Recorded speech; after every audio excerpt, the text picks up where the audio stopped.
মানে কি ভয়ংকর, ভয়ংকর যে জিনিস শেখানো হয় আমাদের আমাদের বাচ্চাদেরকে। দেখেন একটা বাচ্চার সাক্ষাৎকার নিচ্ছে, দেখেন এখানে কি হচ্ছে। আজকে তো একদিনে তুমি অনেকের সাথে কথা বলে ফেললা।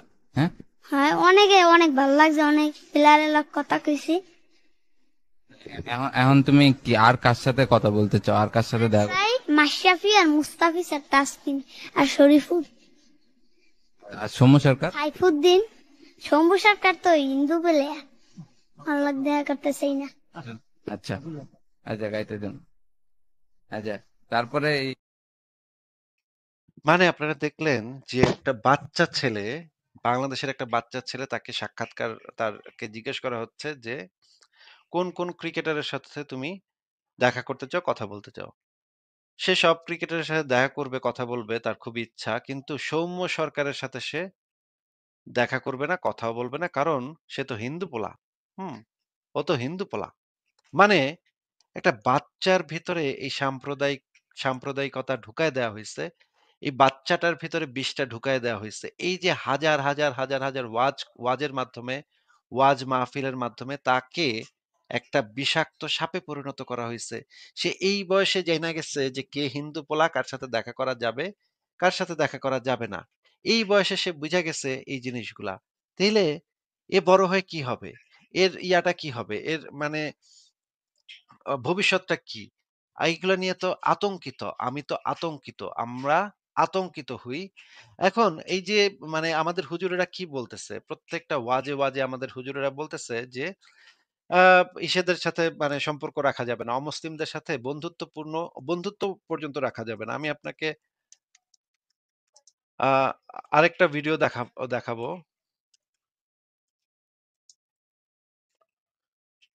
সেইখানে আমরা দেখব যে আ আমাদের মানে হুজুরেরা কি শেখাচ্ছে, মানুষকে কি শেখাচ্ছে দেখেন। আমাদের টিভি চ্যানেলে কি কি হচ্ছে সেটা একটু দেখেন। আ এই ভিডিওটা আমরা একটু দেখি।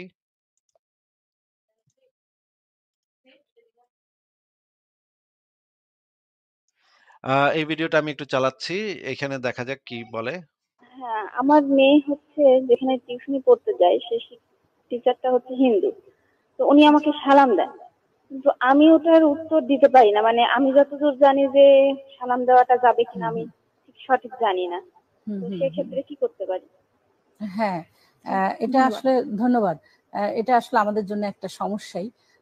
আসলে হিন্দুরা এখন আমরা দেখি যে বিভিন্ন জায়গায় সোনার দোকান থেকে শুরু করে এই জায়গা ওই জায়গা মিষ্টির দোকান, অনেক জায়গায় হিন্দুরা কাজ করছে এবং তারা আমাদেরকে সবসময় সালাম দেয়, ইনশাল্লাহ বলে, আলহামদুলিল্লাহ বলে, এটা তাদের ব্যাপার।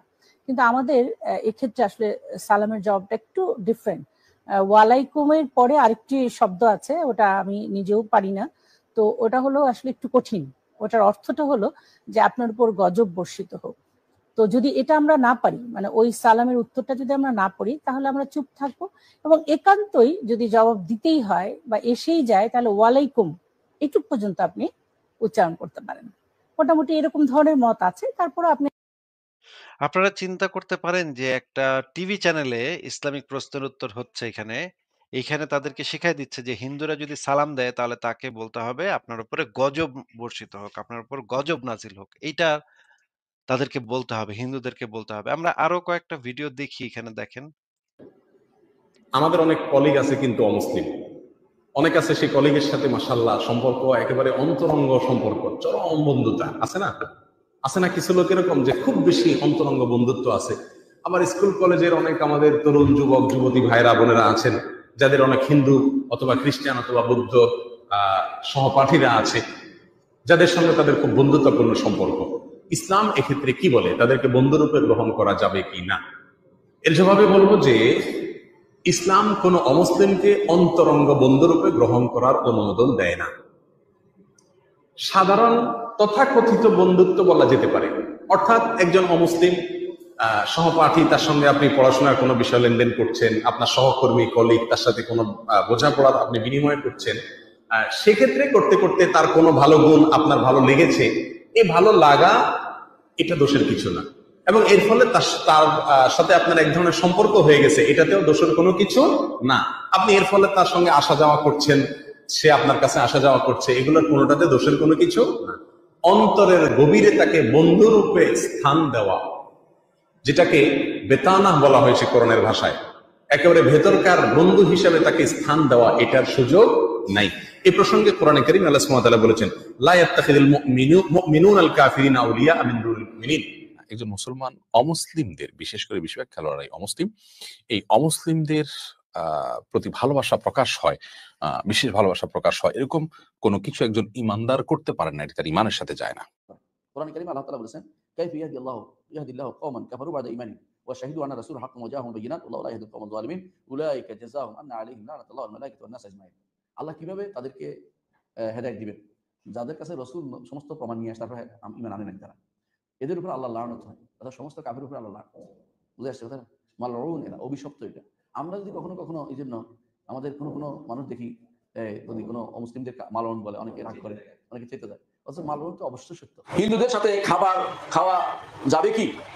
হিন্দুদের সাথে খাবার খাওয়া যাবে কি? দুই ধরনের জিনিস আছে। একটি হচ্ছে যে আপনি এখানে এমন অবস্থায় আছেন যে বাইরে যাওয়ার কোনো সুযোগ নেই। ধরেন কখনো কখনো, ধরেন আমরা ইউনিভার্সিটি যখন পড়ি, ইউনিভার্সিটি পড়াই, আমাদের যেখানে আমাদের খাওয়ার ব্যবস্থাপনা করা আছে সেখানে হিন্দু মুসলমান সবাই খায়। এখানে এখন যদি কোনো বলি হিন্দুদের খাওয়ার ব্যবস্থা করা যাবে না, তো রাষ্ট্রীয় একটা সমস্যা গায়ে উঠবে। শুধু এক না, সমস্যা যেখানে সেখানে আলাদা কথা, কিন্তু উইলিংলি ইচ্ছা করে কোনো কাফিরের সাথে খাওয়া যাবে না। কারণ হাদিসে রাসূলুল্লাহ সাল্লাল্লাহু আলাইহি ওয়াসাল্লাম বলেছেন, লা ইয়াতারাআ নারানি আনা বারিউম মিন কুল্লি মুমিনিন ইয়াসকুনু বাইনা যাহরানাই মুশরিকিন। রাসূলুল্লাহ সাল্লাল্লাহু আলাইহি ওয়াসাল্লাম, আমি এমন মুশরিক থেকে সম্পূর্ণরূপে মুক্ত থাকি এবং ঈমানদার থেকে সম্পূর্ণরূপে মুক্ত যে মুশরিকদের মাঝে বাস করে। এরপর রাসূল বলেছেন, লা ইয়াতারাআ নারানি, দুজনের আগুন একসাথে চলতে পারে না। দুজনের আগুন বুঝে চুলা একসাথে চুলা হবে না, ভিন্ন ভিন্ন চুলা, ভিন্ন ভিন্ন খাওয়া। কিন্তু যেখানে অসম্ভব কিছু করতে হচ্ছে আলাদা, পারতপক্ষে একসাথে খাবেন না। তাই বলে তাকে আপনি দাওয়াত দিবেন না, এটা আমরা বলছি না। দাওয়াত দিবেন। দাওয়াতের অর্থ এই নয় যে তার সাথে মিশে যাবে, বরং ঈমানদার তার ঈমান নিয়ে অবশ্যই গর্ববোধ করবে, তার ঈমান আছে। আর কাফির যে কুফরি, সেটা যে নাপাকি, আল্লাহ তাআলা কোরআনে বলে দিয়েছেন, ইন্নামাল মুশরিকুনা নাজাসুন ফালা ইয়াকরাবুল মাসজিদাল হারাম বা'দা আমিন হাযা। সুতরাং মুশরিকরা নাজাস, সেটা অন্তরের দিক থেকে নাজাস এবং নিজেরা বাইরের দিক থেকে পরিষ্কার পরিচ্ছন্নতা অবলম্বন করে না। তারা যেটা খায় আমরা সেটা খাই না, তারা যেটা পবিত্র মনে করে আমরা এটা অপবিত্র মনে করে থাকি। সুতরাং এই জাতীয় জিনিসগুলোর কারণে তাদের সাথে আপনার চলাফেরা উঠা বসা চলবে না। তাদেরকে দুনিয়ার কর্মকাণ্ড তাদের সাথে চলতে পারে, বেচা কিনা, লেনদেন, তাদের চাকরি, এগুলো তাদের সাথে চলতে পারে, কিন্তু আন্তরিক বন্ধুত্ব তার সাথে হতে পারে না। আল্লাহ তাআলা কোরআনে কারীম বলে দিয়েছেন, লা ইয়াত্তাখিযুল মুমিনুনা কাফিরিনা আউলিয়া মিন দুনিল মুমিনিন ওয়া মান ইয়াফআল যালিকা ফালাইসা মিনাল্লাহি ফী শাইইন ইল্লা আন তাত্তাকু মিনহুম তুকা ওয়া ইউহাদ্দিরুকুমুল্লাহু নাফসাহু। আল্লাহ নিজের সত্তার ভয় দেখাচ্ছে, যদি কেউ না শোনো। অর্থাৎ কাফেরদের সাথে কখনো অন্তরঙ্গ বন্ধুত্ব আপনার স্থাপিত হতে পারে না। আমি প্রশ্নের একাধিকবার উত্তর দিয়েছি, তাও সংক্ষেপে বলে দিচ্ছি। হিন্দুর সাথে ব্যবসা বাণিজ্য করা যাবে, লেনদেন করা যাবে, কিন্তু কোনো বন্ধুত্ব স্থাপন করা যাবে না। যেহেতু কারো বাসায় খেতে গেলে বন্ধুত্বের বিষয়টা চলে আসে, সেই জন্য হিন্দুর বাড়িতে না খাওয়াই উচিত। একান্ত বাধ্য হয়ে যদি কেউ খায়, তাকে গোশত জাতীয় কিছু খাওয়া যাবে না। আচ্ছা, ভেজিটেবল জাতীয়, শাকসবজি জাতীয় কিছু যদি খাওয়ায়, তা খেতে পারে, তবে সেটাও নিরাপদ নয়। কারণ হিন্দুদের অধিকাংশ হিন্দুই তাদের খাদ্যে পেশাব মিশায়, গাভীর পেশাব দেয়। যেমন করোনা ভাইরাসে আমরা দেখেছি ভারতে গরুর পেশাব বিক্রি হয়েছে 500 টাকা পোটলা। আর প্রচুর গোবর খেয়েছে হিন্দু ঠাকুররা, গোবর খেয়ে সব হসপিটালে ভর্তি হয়েছে। সেখানকার ডাক্তাররা চিন্তিত হয়ে গেছে, গোবর খেয়ে আবার কোন ভাইরাস সৃষ্টি হয়।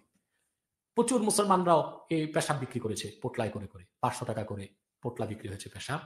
তো সাংবাদিকরা সেখানে ভারতের জনপ্রিয় গণমাধ্যম সনি টিভি বা এনডিটিভি তাদের জিজ্ঞেস করেছে যে, ভাই আপনারা তো গরুর পেশাব বিক্রি করেন কেন? বলে, আমরা এটা হারাম মনে করি, যেহেতু ওরা খায় তা আমরা একটু ব্যবসা করতেছি। আপনারা দেখলেন যে একের পর এক এরকম আমি দেখায় যেতে পারবো, একের পর এক এরকম আমি দেখায় যেতে পারবো যে এই জিনিসগুলাতে কি নোংরা, কি ভয়ঙ্কর সব কথাবার্তা বলা হচ্ছে প্রতিটা দিন এই কথাগুলা আপনাদের হুজুরেরা সারা দেশব্যাপী, হ্যাঁ? দেশের আনাচে কানাচে মানুষের মধ্যে এই বিদ্বেষ, এই ঘৃণা, এই সাম্প্রদায়িকতা, এই নারী বিদ্বেষ, এই নাস্তিকদেরকে কিভাবে কতল করতে হবে, এই জিনিসগুলা প্রতিটা দিন আপনাদের হুজুরেরা আপনাদের এই জিনিসগুলা শেখায়। আমাদের আমরা মনে করি যে এই জিনিসগুলা আমাদের সমাজের জন্য অত্যন্ত ক্ষতিকর, অত্যন্ত বাজে। আমাদের একটা মানে যেই সমাজটা একটা জঙ্গিবাদী সমাজে পরিণত হওয়ার জন্য এই হুজুরেরা কাজ করে যাচ্ছে। আমরা চাই যেন আমাদের সমাজটা জ্ঞান বিজ্ঞান ভিত্তিক হোক, যুক্তি ভিত্তিক হোক এবং মানুষ যেন অন্ধবিশ্বাস বাদ দিয়ে যুক্তি দিয়ে চিন্তা ভাবনা করে। তাহলে তো এটা আমাদের জন্য লাভজনক, কারণ আমরাও তাহলে ভালোভাবে বসবাস করতে পারবো, শান্তিপূর্ণ জীবনযাপন করতে পারবো। আমরা প্রত্যেক মানুষ মানবিক মর্যাদা এবং সম্মান নিয়ে মাথা উঁচু করে বসবাস করতে পারবো, যেটা একজন মুসলিমও পারবে, একজন হিন্দুও পারবে, একজন ইহুদিও পারবে। আমরা সেই সমাজের জন্য কাজ করি। লেট মি জয়েন ভাই, এবার বলেন।